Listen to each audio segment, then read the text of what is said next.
मुंबई को सपनों का शहर कहा जाता है। एक ऐसा शहर जहां सपने सच होते हैं। लेकिन जो कहानी मैं आज आपके लिए लेकर आई हूं, उस कहानी में एक लड़की ने जैसे ही अपना पहला कदम इस शहर में रखा, वैसे ही उसके सपने, उसकी पहचान और उसकी जिंदगी उससे छीन ली गई। आज की कहानी है प्रीति राठी की, जिसने अपने सपनों को पूरा करने के लिए जमीन आसमान एक कर दिया। उस मेहनत का उसे फल भी मिला, लेकिन एक ही झटके में एक शख्स ने उससे ये सब कुछ छीन लिया। क्या है प्रीति राठी की कहानी, चलिए आपको बताती हूँ। 1 मई 2013 शाम के 3:40 पर दिल्ली के हजरत निजामुद्दीन रेलवे स्टेशन से एक ट्रेन मुंबई के लिए निकलती है। इस ट्रेन में बैठी थी 23 साल की प्रीति राठी, जिसे मुंबई के एक आर्मी हॉस्पिटल में नर्स की नौकरी मिल गई थी। ये सरकारी नौकरी थी। प्रीति ने इस एग्जाम को पास करने के लिए जी तोड़ मेहनत की थी और कुछ हफ्ते पहले ही उसे उसका ऑफर लेटर मिला था। दिल्ली की ही रहने वाली प्रीति राठी का मुंबई में कोई जानने वाला नहीं था, तो इसीलिए हाथ में लेटर और आंखों में सपने और उम्मीद के साथ प्रीति इस ट्रेन में रवाना हो गई। नए शहर में नई जॉब। प्रीति जितनी ज्यादा नर्वस थी, उतनी ही ज्यादा खुश भी थी। इस सफर में प्रीति के साथ उसके पापा और उसकी मौसा मौसी भी थे। अगली सुबह यानी 2 मई को सुबह 7 बजे ये ट्रेन मुंबई के बांद्रा स्टेशन पहुंचती है। अपने सामान के साथ प्रीति और उसके घर वाले कुछ 10-15 कदम ही बढ़ाते हैं कि इतने में प्रीति के कंधे पर एक शख्स हाथ रखता है। वो मुड़ती है और उसके बाद चीखने लगती है। प्रीति की चीखों को सुनकर उसके घर वाले देखते हैं कि क्या हुआ है, लेकिन इतने में वो शख्स भाग जाता है और प्रीति दर्द के मारे जमीन पर गिर जाती है। भीड़ में से एक शख्स निकल कर आता है और कहता है कि प्रीति पर तेजाब फेंका गया है, क्योंकि कुछ छींटे उसके हाथ पर भी पड़े थे। प्रीति के घर वाले डर जाते हैं और तुरंत उसे हॉस्पिटल पहुंचाया जाता है। दिल्ली में उसकी माँ और उसके भाई बहन सब अपनी बड़ी बहन के फोन का इंतजार कर रहे होते हैं, लेकिन मुंबई में प्रीति से कुछ ही सेकंड में उसका सब कुछ छीन लिया गया होता है। हॉस्पिटल पहुंचते ही प्रीति का इलाज शुरू होता है, तो वहीं पुलिस मामले की तफ्तीश में जुट जाती है।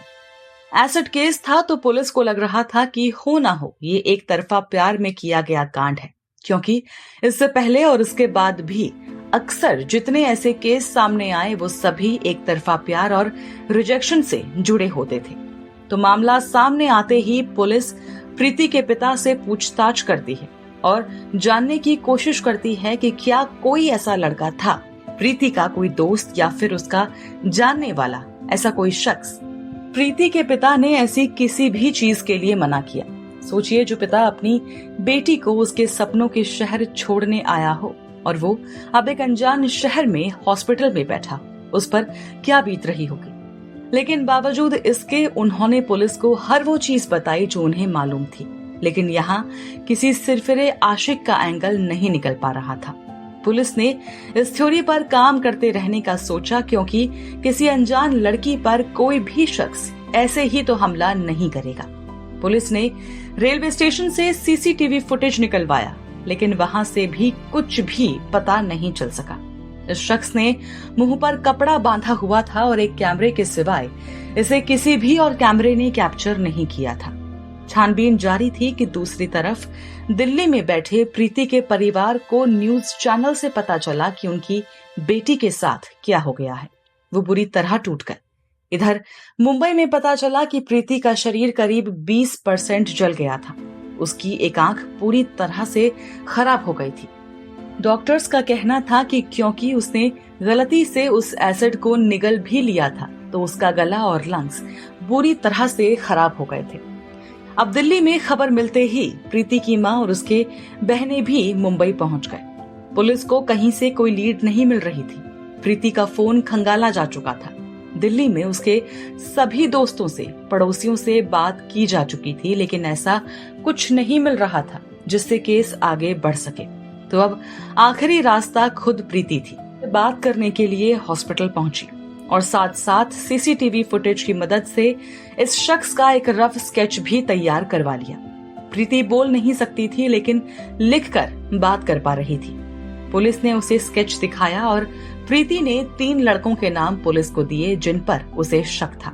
इनमें एक लड़का उसका पड़ोसी अंकुर पंवार था, एक दोस्त था जिसका नाम पवन गहलान था, जिसका प्रपोजल उसने हाल फिलहाल में ठुकराया था, और उसकी फ्रेंड का एक बॉयफ्रेंड था।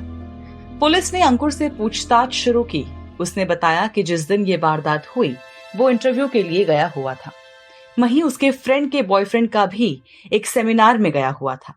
तीसरा बचा था प्रीति का दोस्त पवन गहलान।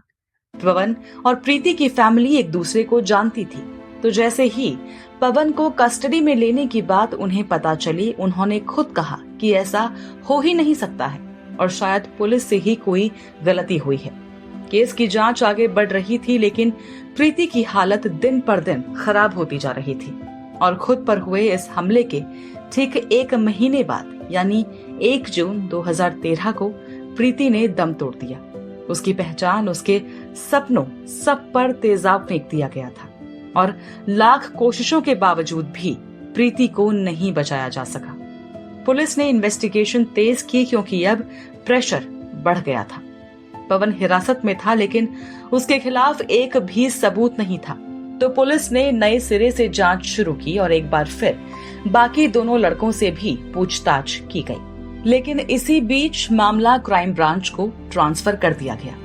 क्राइम ब्रांच ने जांच शुरू की तो शुरुआत में कई एंगल निकल कर आए कि क्या ऐसा हो सकता है कि प्रीति को गलती से कोई और लड़की समझ लिया गया हो और फिर उस पर यह हमला हुआ हो।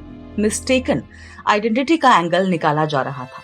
तो क्राइम ब्रांच ने उस दिन ट्रेन में सफर करने वाले लोगों की लिस्ट निकाली और कई लोगों से पूछताछ भी की, लेकिन कहीं से कोई लीड, कोई सुराग नहीं मिला।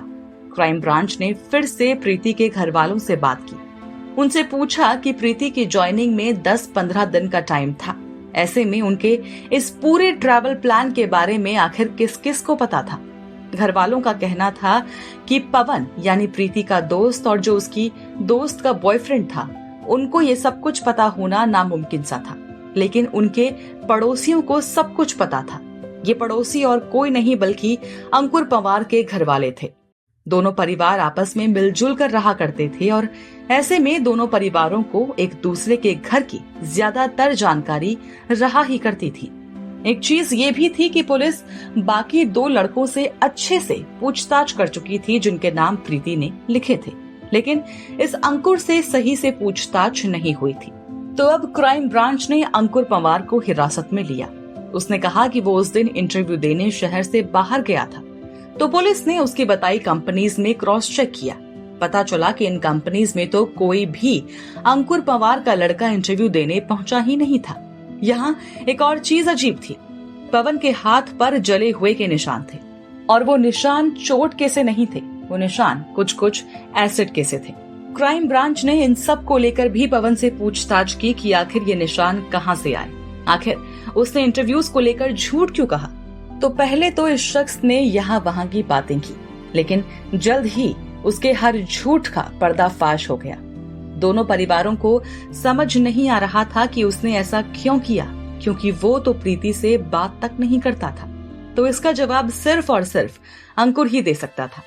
पूछताछ शुरू हुई तो उसने बताया कि उसके घर पर हर बात पर उसका कंपैरिजन प्रीति से हुआ करता था और वो इस चीज से तंग आ चुका था। बचपन से लेकर बड़े होने तक उसके माँ बाप ने हर बात पर प्रीति और उसको कंपेयर किया था।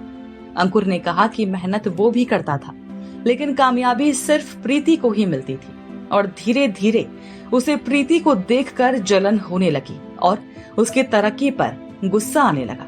इसलिए उसने ये सब कुछ प्लान किया। मामला कोर्ट में गया तो अंकुर को पहले सजाए मौत सुनाई गई थी। प्रीति का परिवार खुश था कि आखिरकार उनके बेटी के हत्यारे को सजा मिल गई है, लेकिन बाद में हायर कोर्ट ने इस सजा को उम्र कैद में बदल दिया। प्रीति का परिवार निराश था, लेकिन आगे कुछ नहीं किया जा सकता था। इस केस ने पूरे देश को हिला दिया था। एसिड अटैक अपने आप में बहुत ही घिनौना काम है जो एक शख्स किसी दूसरे शख्स के साथ कर सकता है, लेकिन उस पर अगर जलन कारण हो, किसी की तरक्की कारण हो, किसी का आगे बढ़ना कारण हो, तो फिर अफसोस के सिवा और कुछ नहीं रह जाता। इस पूरे केस को लेकर आप क्या कुछ कहेंगे? क्या इस केस के बारे में आपने पहले कभी सुना था? जरूर शेयर कीजिए हमसे अपने व्यूज अपने कमेंट्स के थ्रू और सब्सक्राइब करना बिल्कुल न भूलें हमारा चैनल डार्क टेल्स।